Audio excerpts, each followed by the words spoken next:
So smartICE is the acronym stands for Sea Ice Monitoring and Real-Time Information for Coastal Environments. And so it's a government, academic, industry collaboration to provide real-time sea ice information for community users. So the objective is, if smartICE is to become this information source that people can easily access through the internet and rapidly, and look at the maps of the current conditions, or products of what the maps of the current ice conditions, so that they can make decisions about sea ice travel, safer decisions about sea ice travel. So for example, if they know that there's cracks or leads opening up over one or to the west of a community, then maybe it's safer to travel to the east of the community. Or if they see that there's pack ice opening up or the marginal zone, then that's a place to go hunting for seal.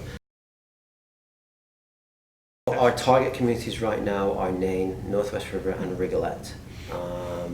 They're our target communities. Nain is our main one.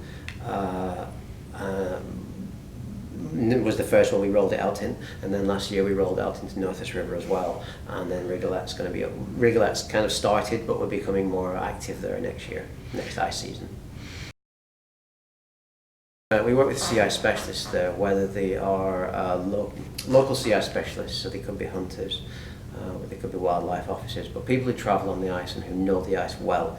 And they're really our eyes on the ground. There's nothing more valuable than someone who can talk about the ice in terms of, well, on two counts. A, they talk about ice in the terms that we need to eventually make products that describe ice in that way, and secondly, they are our eyes on the ground. So when we're trying to decode what we see in satellite imagery or what we see in our sensor technology, they're the ones who can kind of validate that data.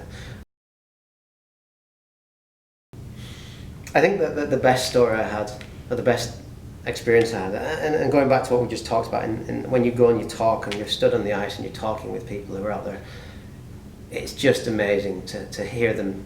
I'm using the word integrate. It's not really the right word, but it is. It's an integration of all that knowledge of, they've been there every single day. They've been out watching the ice form up, break up, form up, break up, and eventually catch over for the whole season. They've watched the weather. They know where it's been rough. They know it was a westerly wind, so it was always pushing the ice into certain bays, and in those bays they know that the ice rafted up.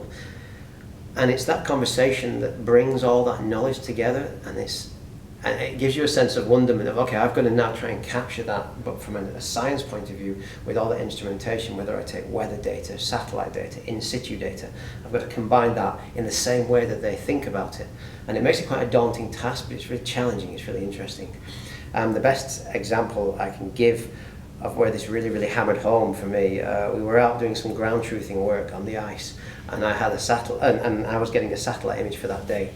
And Joey, who's our main contact up in Nain, he took us to a location. I was saying, I want to find a location where you've got good, thick, fat ice, ridged, rough ice, and can we go out there and look at that? Because I'm hoping to see that on the satellite image I'll be getting tomorrow. The satellite image was coming down that next day.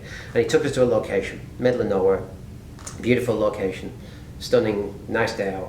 And we got to a certain point in the ice, and there was no distinction from this ice to that ice, 200, 300, 400 meters around, and he was kicking the ground. He was getting frustrated with it, because like, I'm telling you, it was at this point, I'm telling you, line up with that headland and that headland, and you can see it was thick here. The ice was rafted. This is where the ice rafted. It was smooth here, and it was thick over here, and it was at this point. He was frustrated. He was like, seriously, it was here, and there's no evidence of it. There was no evidence whatsoever visually.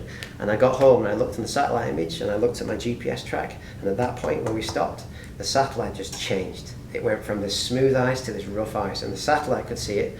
Visually I couldn't see it, but without Joey being there, getting frustrated because he couldn't see it, I would never have known that fact. And it was just a perfect example of why you can't do that stuff without that kind of, that ground truthing capability that comes from the community users.